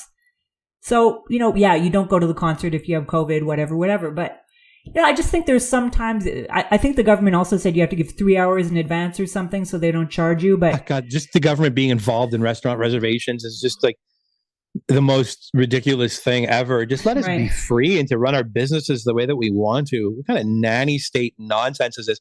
Let us work with OpenTable and Resi and the reservation services to, because it's case by case, right? You can't compare like Pierre Cochon to Ovier Duluth and they have the same $10 no-show fee. Come on, it's just nonsense. It's more of the same from the same nanny state bureaucrat morons. Yeah, I won't hold it lightly. My whole career, I've been fighting against this nonsense. It's ridiculous. Yeah. I could go on and on and on. There's a way that I just learned that if you book a hotel room, if you don't cancel it well enough in advance, you'll have to pay for your hotel room. And this person said, right before you get there, you call up and you say, look, I really want my hotel room in 3 days and not tonight. They're like, oh, no problem. If you change the date, we won't charge you. So you change it for 3 days and then the next day you cancel it. So you find a way around it. I don't know, but that's what people do, is that they're trying to find ways around it. But in the end, the restaurant owners do. I've heard terrible stories about no-shows. And I do notice now that you get a ton of texts saying, are you coming? Right? You can't press one for a come. Yeah. But then you get three of them, Yeah. I'm going to say something against the restaurants for a second, which is, mean, but not mean. I'm just, there's a lot of restaurants that really do a bad job at taking reservations. Like I've called restaurants, and, hi, I'd like to be 2 tomorrow at 7:00. They're like, yeah. What's your name? And I go, David. Perfect, Dave. See you tomorrow at 7. Right. I go, okay. Right. That person better not be complaining on social media tomorrow. So true. That they had 9 no-shows. Right. Right. Right. Give me your email address, phone number, the time that you're coming, and then you have to have that all registered, either in your reservation book or on your online reservations. Send them a notice that now their reservation is confirmed. You got to work it. Call them back, right? Call them to confirm. I remember back in the day, some of the people that were crying the loudest on social media about no-shows were some of the laziest restaurant reservation takers that were still doing it. Like anybody that walks by the phone at the time that it rings would be jotting it down in an agenda with a pencil. Yeah. It's so naive. Relax. It's so naive. Yeah. No, I agree with you totally. And make it work. Exactly. Yeah. And I'd hate to say that, when I did work for the group that I used to work for, yes, we had, no shows, but I'd like to also say very few. And I remember all those articles coming out and I was like, I'm not relating to this so much, because at best, it was a 2, or like it would happen to us very, rarely. Like I can't speak about the last 4 years. I've not been involved, but it was very, very seldom that would ever happen. Some people would tell me, oh my God, last night, 40 no-shows. Yeah, right. I was like, how did that happen? I'm not believing that completely. Right. Like 40 no-shows. Well, Are you talking about a lot of groups, they just don't show up. 20 tables of 2? Yeah, right. I think you're exaggerating, Right. What was your attitude towards no-shows when you knew the people? Like the next time, did you like pull them aside and say, what the hell was that? Like, did you ever have an attitude towards people? What? Generally, you didn't know the people? No, it was sometimes I said, listen, generally if I knew the people, it was always like, I would get a DM the next day, say, listen, our daughter, blah, blah. There was always a valid reason. Right. Nobody was generally just completely lying, right? I think one night, like Martin there he was working for Grand Prix Formula One. He just did us a straight up 4 people no show. And I called him out for it. And we've never spoken since, which is fine. And I'm fine saying it on the podcast. He was a dick about it. He was a child. And I don't care if I ever speak to him again. Right. But you have to, as much as you do the restaurant business, they do a very good job at taking reservations. It's a huge part of it. Right. I worked in restaurants back in the day, pre-computers, that's how old I am. Yes. But, the reservation book was on, first of all, it was provided by a champagne house. It was 4.5 inches thick. Right. We would get it every year, 6 months before, the end of the year. And it would be in a place of importance in the front of the restaurant, often on a big wooden conductor's pedestal. There was the phone there with multiple lines. There was a person that was in front of that reservation book full time. And the handwriting in the book was legible, intelligent. The phone number was written properly. There was notes about the person, in the right-hand column. There was, heavy information being taken down in those books. Right. And the tools that the restaurants have today are fantastic. I think a lot of people, Open Table has kind of woken up recently, it seems, and re-recruited a whole bunch of restaurants after kind of Resi, took them for a ride for a little bit. But those are fantastic tools, by the way. Yep. Resi's a great tool. The reminders, by the way, you have to be here in 5 minutes. On and on. It'll even tell you we need that table back at 9:30, just so you know. They're great tools. Yeah. I think the issue of no-show is always going to be a problem for anybody who runs a hotel, anybody who runs a restaurant, doctor's offices. And, sometimes people, I remember years ago with David Booley had a restaurant in New York, and I went to New York for 3 days just to eat. And I went to a restaurant every day. And by the time I got to the last meal, I couldn't even look at my, breakfast toast. And I called it about 10 o'clock and I said, look, I have a table for 4, and David Booley, there are maybe 30 seats, maybe 20 seats. And I said, look, I just really can't come. I've been eating for 3 days. I can't even eat another bite. And the girl ripped me apart.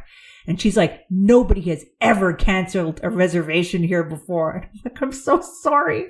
I'm not hungry. And look, I understand, but also we treat food like an event. Anti-hospitality to even be like that. Awful. I once went to 11 Madison Park, and, my reservation was at 6. And at 6:15, there was terrible downpour in New York, caught in terrible traffic. And I called from the cab and I said, look, we're on our way to the restaurant. We're running a little bit late. I just wanted to let you know. And the girl said to me, she said, if you're not here by 6:15, you lose your table. Click.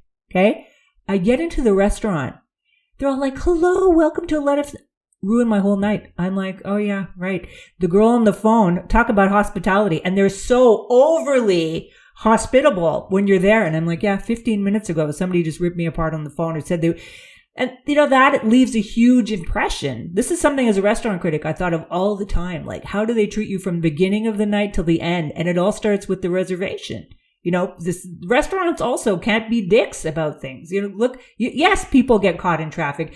Okay, yeah, people show up late. If they say they're on the way, keep the table. And a place like 11 Madison Park, you have the table for the night.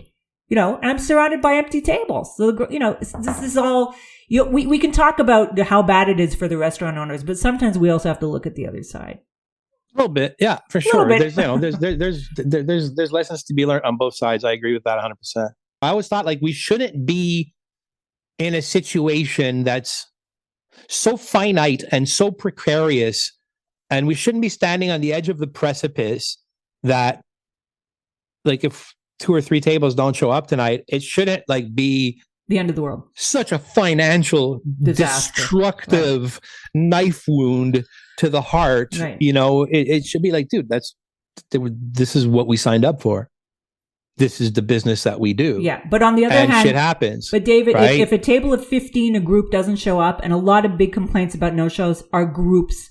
So I think anybody who has a group, they should do that thing where back in the day you used to have facts. But you're saying the government's going to take $10 per person on a group of 15? That's $150. I just let's never take groups again. Yeah. Or make them sign a contract. But anybody who books a table for 15 who doesn't show up, you're an asshole. 15 is a concert. Yeah. Like you're like, I would just say you have to buy the whole thing now. Yeah, exactly. Pay in advance something. I think you're allowed to have a contract for groups of 6 or more, but anyway, there you go. Okay, next topic. Yeah. This is a good one. There's an article in the New York Times last week entitled, "Yes, Chef, You Say, Restaurant Workers Have Feelings About That." The phrase, which harks back to the 19th century France, has become popular in casual conversation thanks to The Bear and offers a lens into shifting hierarchy in the kitchen. What do you think of people calling you chef? Personally, I always dissuaded people from doing it. I've never been comfortable with it personally. I've had young cooks in the kitchen say, "Thank you, chef," and I go, "My name is David." Mm-hmm. Okay, you can just call me David because I'm going to call you Peter, mm-hmm. right? Mm-hmm. And they would say, "But chef, my name is Alex." I go, "That's right, Peter. Call me David." Right. I'm joking, right? But yeah, I never felt quite comfortable with that, and it was never a rule or something that I encourage in any restaurant I ever worked in. I just always wanted to be called by my name because I just found that was normal. Now, when it comes to, there's people that I'll call chef, but generally they're chefs. Like Georges Blanc to me, I would say chef. Guys like that, right? Mm-hmm. Big European 3 Michelin star chefs, I'll call chef. But apart from that, I think first name basis is fine. I've seen that trend. I think Chris Cosentino called me chef once when he was doing an event at Joe Beef, and I said to him, "Nah, just call me Dave, man. It's cool. We're good." And he said, "Well," he said something weird to me. What did he say? He said, "Chef is a word that we use to show respect to each other. So I respect you, so I'll be calling you chef." And I kind of rolled my eyes internally, and I was just, yeah, okay, like that's cute, but just call me Dave because I cringe. Well, if you go back to The Bear, did you watch The Bear? No, I can't. I love Maddie. Maddie's a friend, but Maddie Madison, for those who don't, just I love Maddie. I've known Maddie forever, and he was at the first book launch, and Maddie was basically a hamburger cook, sweet kid, love him. And no, I think I watched like 20 minutes of it, and then 10 friends said, "Dave, you don't want to watch that."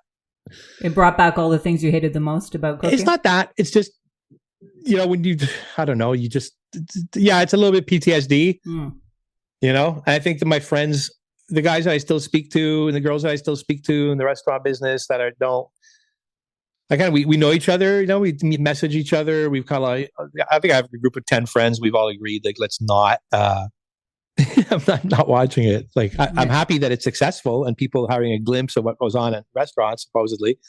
But no, it's like, I can't, for me, it's PTSD a little bit. I suffer with that. I hate saying that out loud. I hate saying it, especially on a podcast.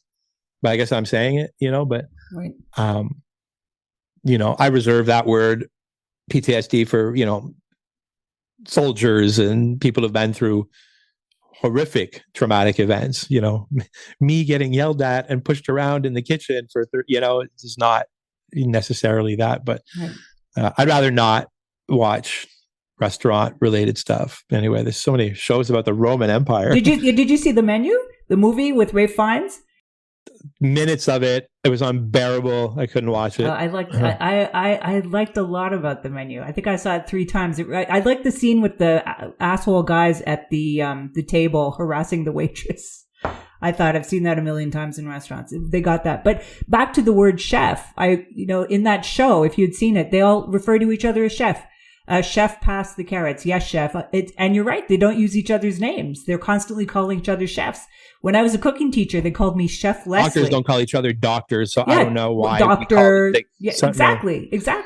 So, lawyers don't call each other. What do they call each other? Master. Right. So I don't see the point. Yeah. It's nonsense. But they were saying in this article that people now are talking to each other in their homes, saying, "Yes, chef." The word chef is gone. Yeah. Also, the chef was really the chef. Sometimes the executive chef, although when I worked in France, we called him Monsieur X, like Monsieur Bendine or Monsieur whatever. We didn't call him. The only place that ever made sense for me, Lesley, is when I was working in Oxy de Res. But you called the chef, no? Not the sous chef. No, when I worked in Oxy-Dorès, there was the mayor, le maire, there was le docteur, right. And there was one restaurant, and Monsieur Claire was the chef, and he was chef. Okay. And that village, it made sense to me. Right, but you weren't a chef. Everybody else was a winemaker, and they were called, vigneron. Vigneron. Right. The chef was the chef. The mayor was the mayor, and the doctor was the doctor. To me, it made sense there. But if I go to a bar and everybody's calling each other chef, I'm going to be like, it's time. I'm going to go home now a little bit because this is it's a bit weird for me. Yeah. Yeah. Americans, it's funny. Years ago, I went to a Gramercy Tavern and Danny Mayer was a Danny Mayer restaurant. And Danny Mayer is a very famous restaurateur who kind of codified great service. And he's written books and he's very famous for having these restaurants with great service.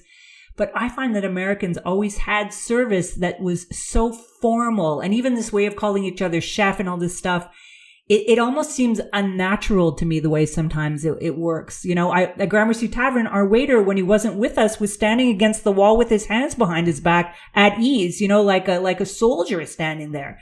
And it was weird. I mean, there's something about that whole way of doing the French style of service and kitchen hierarchy that, I don't know. I just find it so rehearsed, Yeah, it's also super elitist and, a bit douchey, to be honest. Yeah. Like, I'm not down with that. I like a very good restaurant that's focused on a great wine list and a great food menu. And that I can get, a sign of a good restaurant is that I can get on the first name basis with my waiter real quick. I love when the waiter asks my name and they drop the Mr. McMillan. Like, that's how, if you want to irritate me tonight, you're doing a good job. Just, my name is David. Right. Nice. And my name is Laura. Thank you so much, Laura. Yeah. And I'll be so polite to you, Laura, and just be nice. You don't even have to be polite to me. Yeah, but just that's you. Nice. A lot of people want to be referred to as Mr. Whatever. A lot of people. Oh, good Lord. Then there's something wrong with you. That's true. I've talked to a lot of waiters over the year, and they said there's still customers who snap their fingers. Get over here. Yeah, for that's a fact. I've seen that. It's terrible, And if you talk to somebody and refer to them, you go to the Cheesecake Factory. I went there years ago with my mother in Florida, and the waiter comes up. He's like, "Hi, girls, how are we doing?" And my mother looks at me and goes, "Girls?" It's too familiar. This kind of middle ground between formal and familiar is very hard to get right. Yeah. Joe Stonecrab does it like nobody else. That's like the perfect restaurant. Like, that's the only restaurant that I come close to tears when I eat in. For real. Yeah. Like, I'm always like, there's not a dinner that I've had in that restaurant where I don't come close to weeping. Right. Right. Well, and it's always service based. It is it's an art always to because, get it right. Yeah. Do you talk to staff in your restaurants when would you tell them don't do this and don't do that, or was it up to them? Yeah, for sure. Like, waiters touching men in the dining room, they put their hand on the shoulder. Right. Of the customer, explaining him the specials. Like, oh my God, if I ever see you touching a customer again, I'm going to cut your hand off. That would get me in trouble, say stuff like that. I also hate when they would crouch down at the table in a peristalic position, I said, what are you doing? Right. I've rarely seen that. Stand up. Why are you squatting? I like to get on the same eye level. It looks stupid. The squatting waiters. Don't do that. I forgot about that.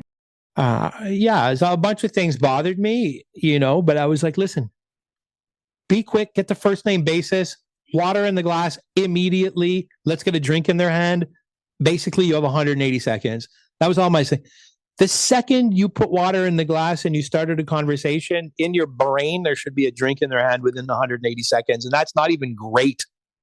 120 seconds is better. Right. Right?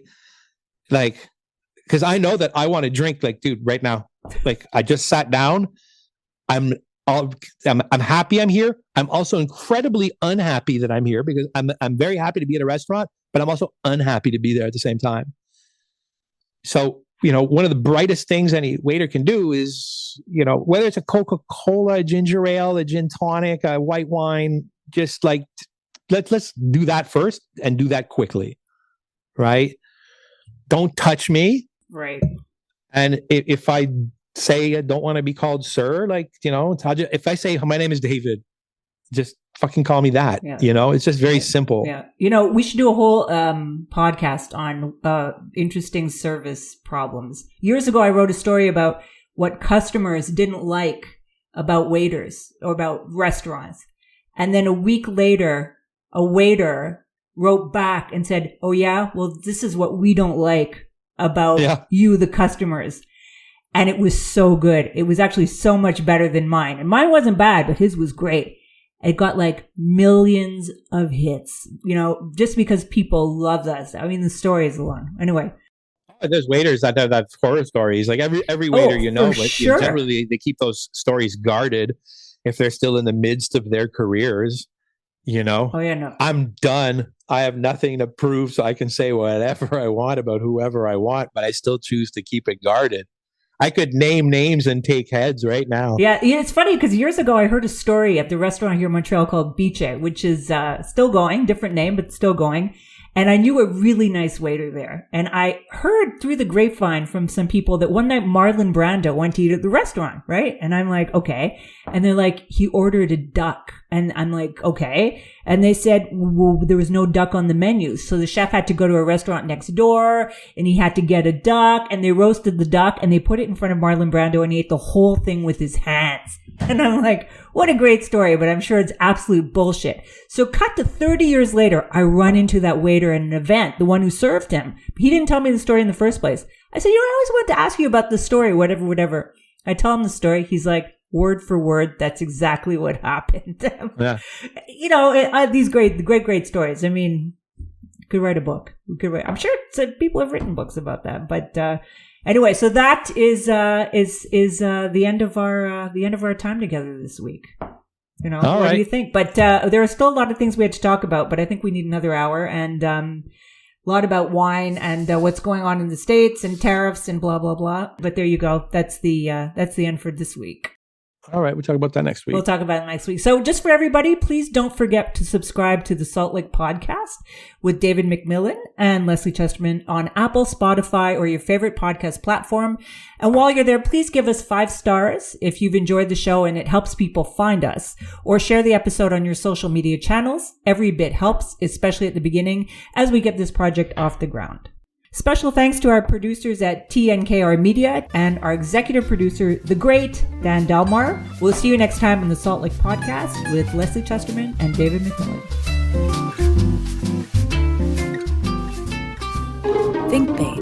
TNKR Media. Good talk.